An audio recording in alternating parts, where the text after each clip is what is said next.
Life is not like a football game. Life is not like a basketball game. Life is not a sport. In sport, if you're losing when the clock stops, you've lost. You failed. When time is up, when the buzzer sounds, you're either a winner or a loser. You can't change the score. Your dream has no clock. You try and try again until you succeed. You decide if a failure is the end of your dream, and you also decide if you keep going. You see, there really isn't such a thing as failure. There's only your choice to quit or keep going. If you keep going, you haven't failed. It's just a prolonged victory. A better story. Most people quit. That's why they call it failure. But really, there's only you deciding to quit, you deciding to keep going, or you dying. There's no failure. If you don't succeed the first time, decide to keep going a second time. If you don't succeed the second time, decide to keep going a third time, fourth, fifth. Change your path, not your goal. Work harder, work smarter, try something new, get advice, keep going. If you run out of money, find a way to get more and put it to better use this time. Do not accept failure, ever. You are better than that. Decide to find a way, decide to keep going. Refuse to accept failure in your life. The only thing that can stop you from reaching that dream is death. If the plan doesn't work, change the plan, but not the goal. Stay focused on what you want. It doesn't matter how you get there. It doesn't matter which path you take. Just make sure you take one that gets to your goal. You failed. You're not a failure. You failed, but it's not over. Keep going and turn that failure into a great story. Everything you are going through is preparing you for what you've asked for. You asked for great character, and you're developing a great one. Keep going and get your rewards. Keep going and show the world your character.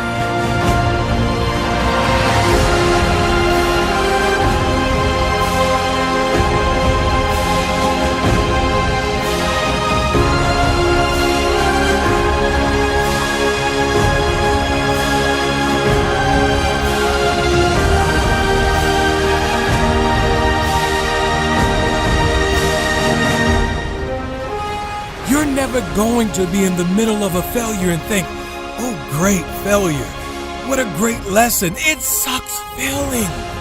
No one loves failing while they're in the middle of it. But if you're mentally strong, you will think to yourself, this will not stop me. There will be a place deep inside that knows this is not the end of the story. You don't have to enjoy failure. Just don't let it stop you.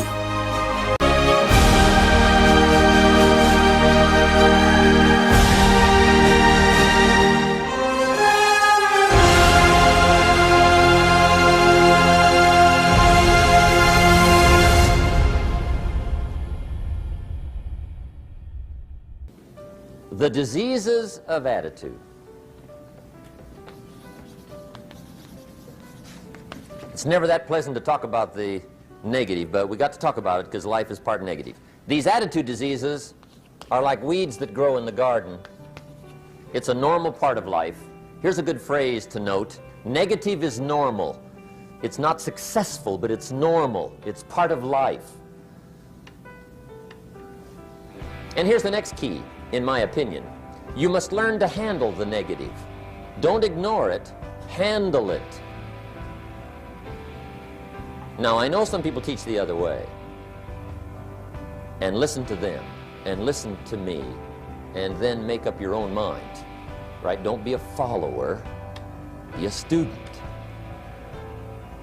But I say you got to handle the negative. You don't have to live in it. You don't have to dwell on it. But you do have to handle it, my opinion. I know some people teach, just turn your head real quick and say, there's no weeds, there's no weeds, there's no weeds. They'll take your garden.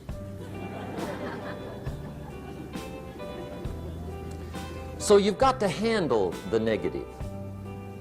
Here's what part of it is. It's called the Great War Between Good and Evil. Mr. Reynolds and I are working on a new book this year called The Great War Between Good and Evil. And there is a war on.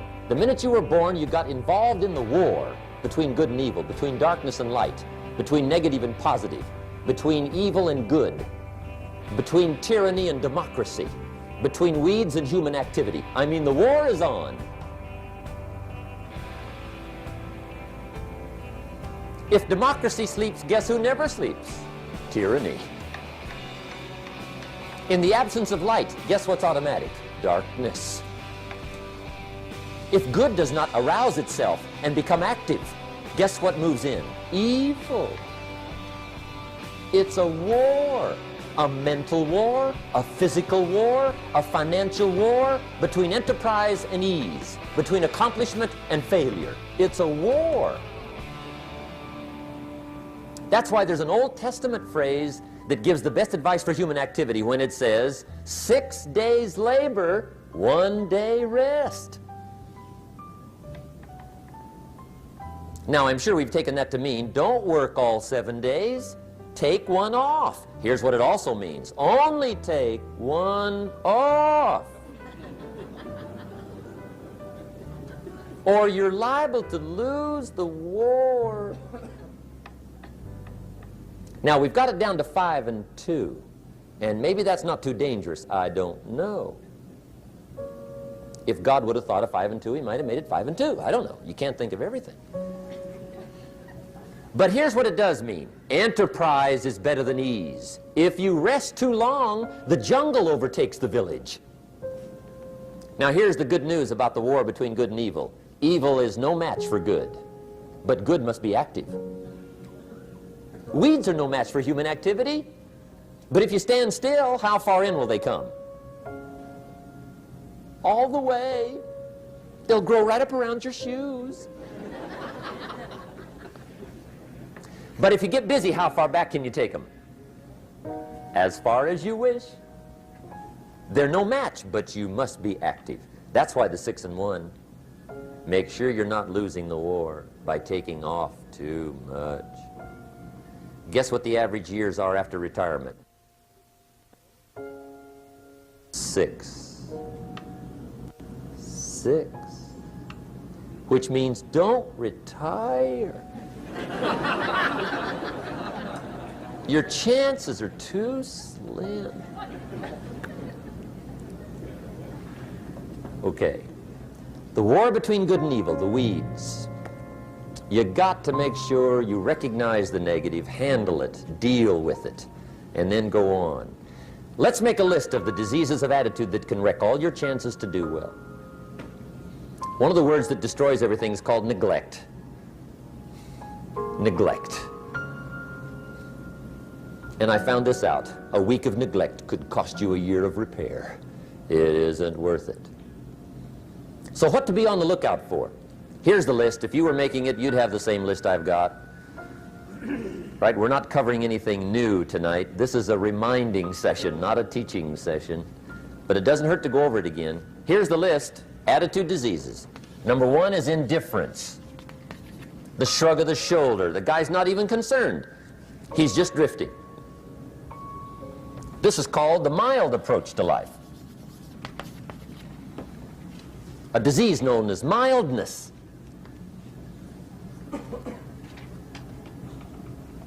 The guy says, well, I can't see getting all that worked up. Well, to be any kind of winner, you got to get worked up.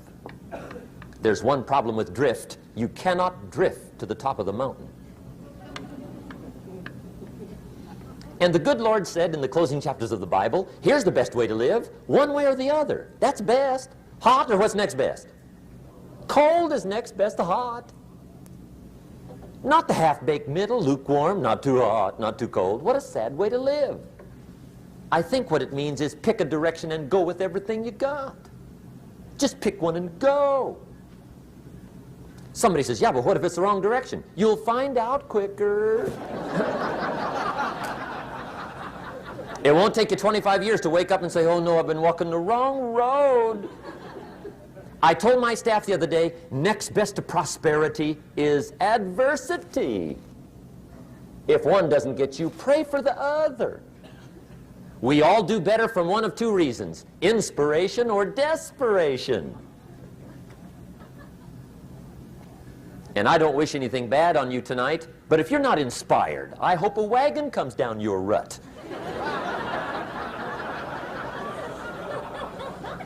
Whatever it takes to get you to try harder, read more, set your goals, and go for it.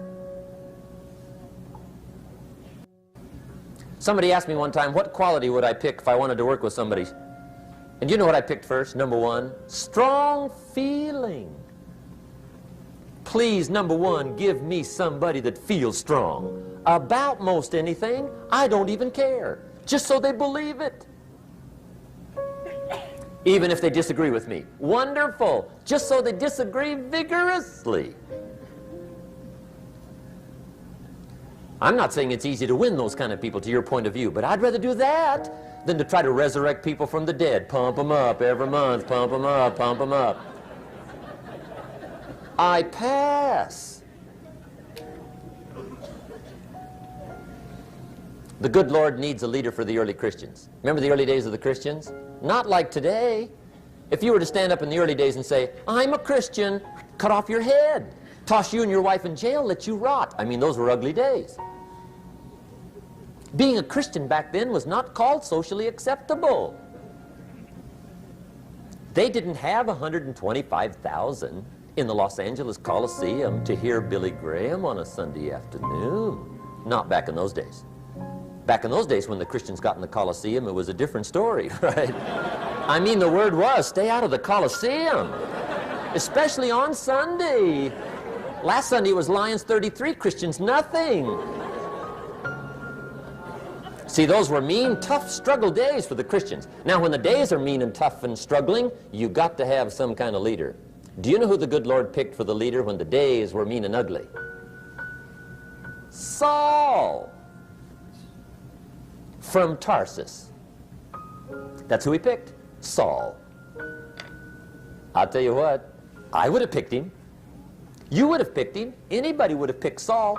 Saul was one of those incredible guys. Once he got into something, look out. Everybody in the community knew what Saul was in.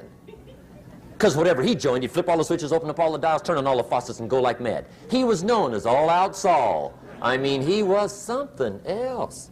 Now, at first, it wasn't working out well. Saul hated Christians, which makes a poor leader, right? I mean, that won't work. Saul got this bug somewhere about the Christians. He got to hating Christians. And he hated them so bad, every time somebody would say Christian, he'd fly into a rage. And I guess he decided one day, it was his mission in life to get rid of all the Christians. He was Saul anyhow, could do most anything he wanted to. So he got him these letters of authority to go around to the various communities and hunt down the Christians. They said, do whatever you want to with them, Saul, they're unpopular anyhow. Drag them in the streets, whip them, stone them, torture them, kill them. You mention the name Saul from Tarsus to the early Christians, I'll tell you what they would do. They would run, hide, lock the doors, leave town, dive underground. I've been in the catacombs of Rome where they hid. He was mean. I mean, terribly mean. But remember the story? One day Saul's making it for Damascus. Heard about some new Christians, flies into a rage, takes off for Damascus. And the story said he was angry. There's a little sentence in the story that says, on his way to Damascus, he was breathing out threatenings and slaughter, which meant he felt rather strong about the idea, right? That's strong, that's strong. But on this journey, right, according to the story, as Saul was making his way to Damascus, the good Lord looks down out of heaven and says, there's my man, Saul. He's got to be something else. And according to the story, this great light shines out of heaven, knocks him flat, right off his horse, grinds his face in the dirt, and blinds him for 3 days. The good Lord using recruiting tools we can't use, but when you're Lord, right?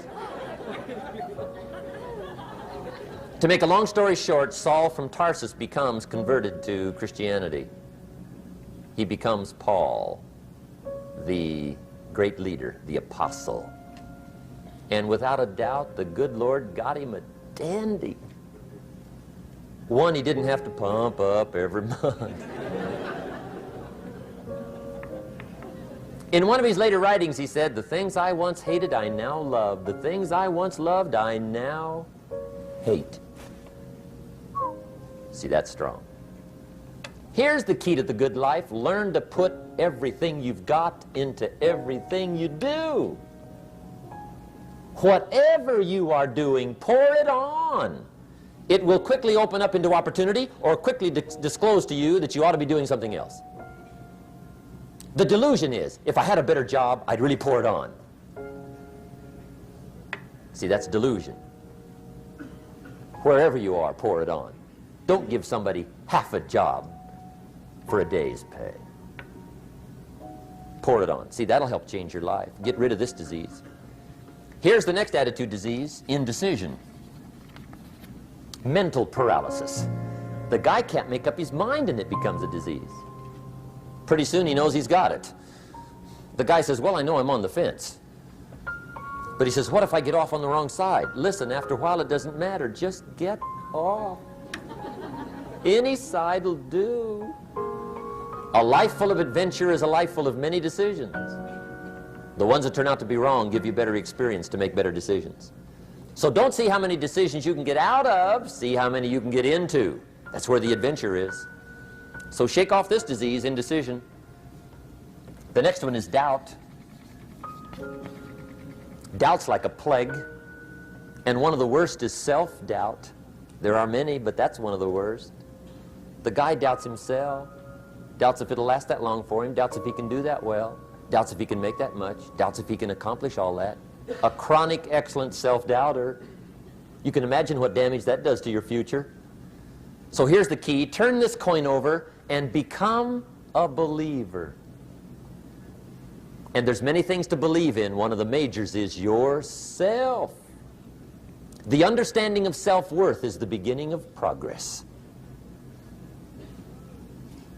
Now, if those three don't get you, this one will. Worry. That's a devastating disease. Worry. Worry causes health problems, social problems, personal problems, family problems. It's devastating. Worry long enough, it'll drop you to your knees. Could reduce you to begging. I know how bad this one is. I used to have it bad. I used to be known as a super worrier.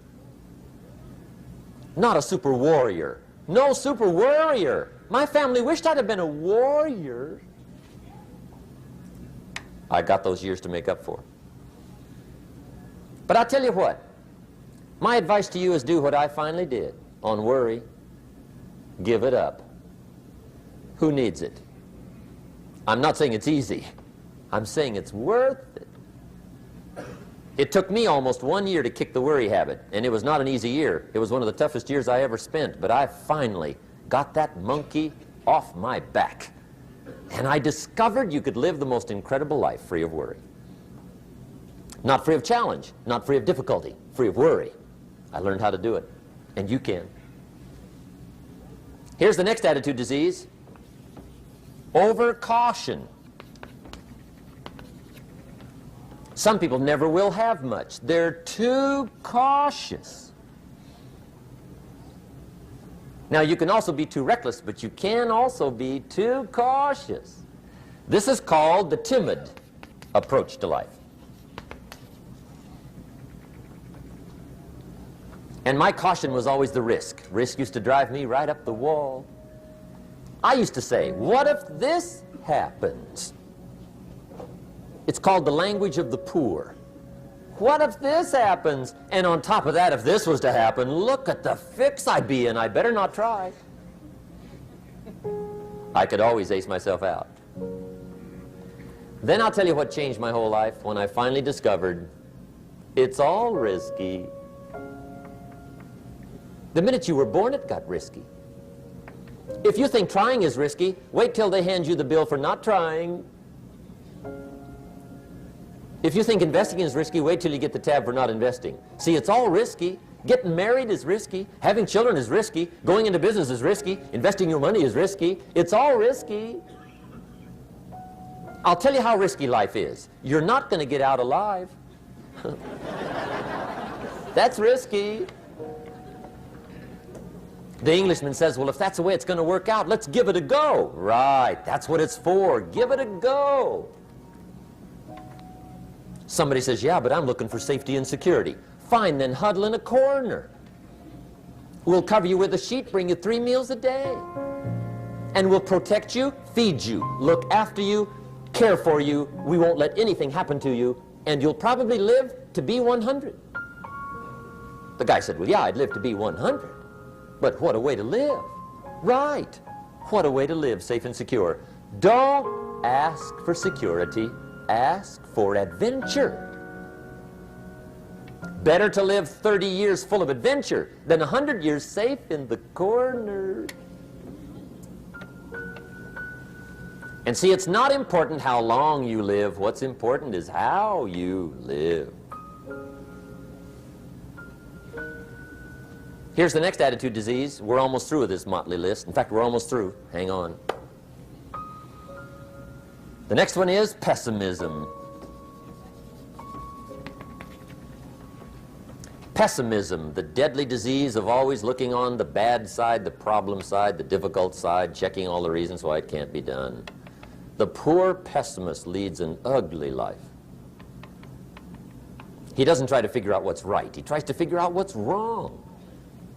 He doesn't look for virtue. He looks for faults. And when he finds them, he's delighted. How ugly. This is the poor guy who looks through the window, doesn't see the sunset. He sees the specks on the window.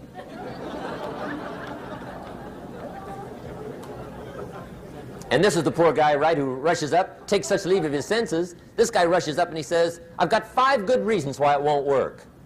He's so dumb he doesn't know all he needs 1. He's got 5.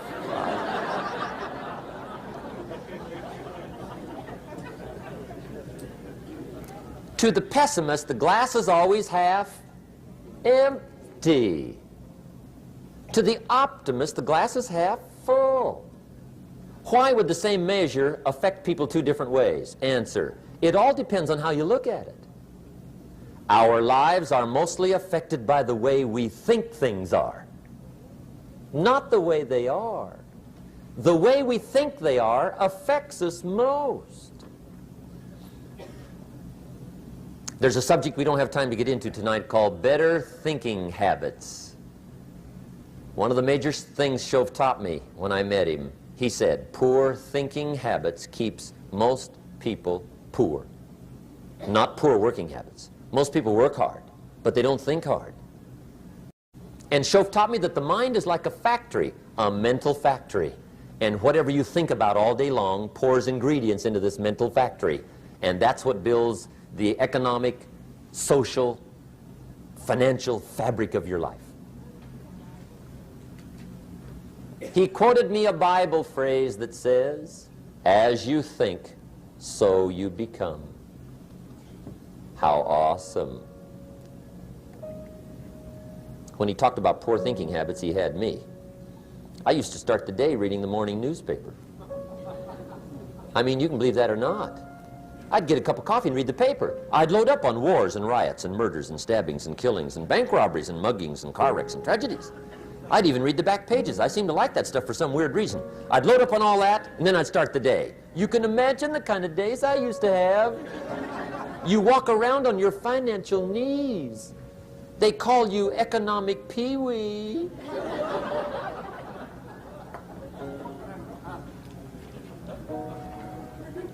The guy says, I want to be a great leader. Wonderful. The first thing we do is follow him to his house. When we get there, we walk in and check his library, number 1. Somebody says, well, why check his library?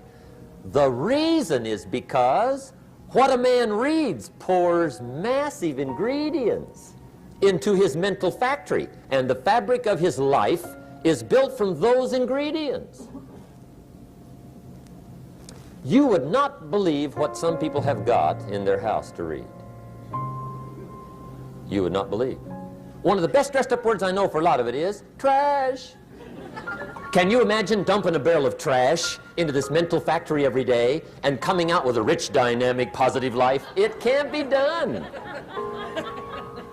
You might as well try making a cake with cement. The kids back in Danbury, Connecticut, high school, they're asking me questions one day. I'm talking to the kids. Kids got good questions these days. One of them said to me, Mr. Rohn, how do you build the good life? I said, it's simple. It's not easy, but it's simple. Here's how you build anything. Select the right ingredients, keep out the wrong ingredients, and it starts with thought.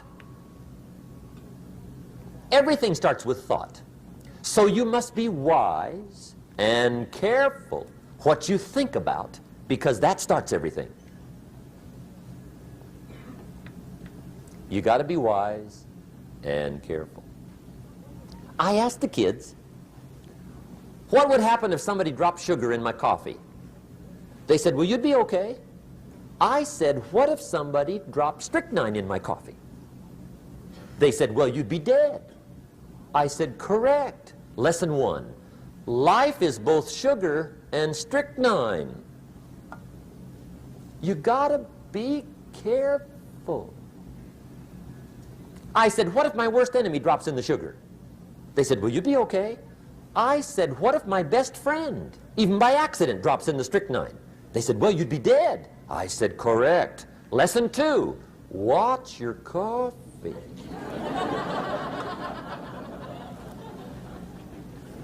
You got to be careful. See, it doesn't matter who hands you the bad stuff. It doesn't matter where you get the bad stuff. It'll still do its damage on your bank account, wherever you get it. Mr. Schoaf gave me one of the greatest phrases when I first met him when he said, Jim, every day stand guard at the door of your mind. How important. Stand guard at the door of your mind. And you decide what goes into your mental factory. Don't let anybody just dump anything they want to in your mental factory, because you've got to live with the results. Okay, here's the last disease, and we're through with this list. In fact, we're almost through. Hang on. The last subject is very brief. The last disease, but this one is deadly. Engage in this one, indulge in it even slightly, and you might as well forget the future, because it's going to forget you. Complaining, crying, whining, griping, a Bible word called murmuring. See, that'll ace your future. Spend 5 minutes complaining, and you have wasted 5. And you may have begun what's known as economic cancer of the bone. Surely they will soon haul you off into a financial desert and there let you choke on the dust of your own regret. I hope I said that well, so you won't forget. It's a deadly disease. If you don't think it's bad, ask the children of Israel of Old Testament fame. Typical of us all, their story just happened to get in the book. Story says, children of Israel were slaves. God performed a series of dazzling miracles and got them out. And now they're heading for the promised land. Remember the story? Heading for the promised land. Tragedy of the story, they never got there. Reason. From day one, they started to complain. They griped about the water. They griped about the weather.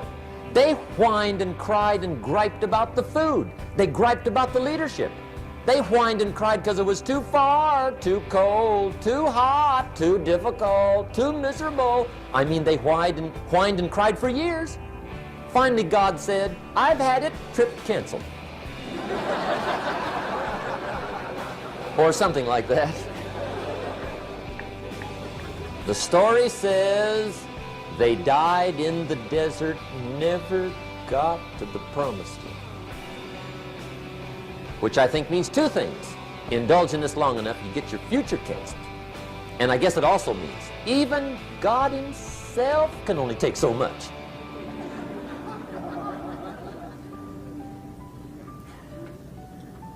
Okay. Just be on the lookout of the things that can destroy all the good you start. The war is on. And this evening, tomorrow, mentally, personally, socially, economically, you got to make sure you're winning the war. And this is part of it.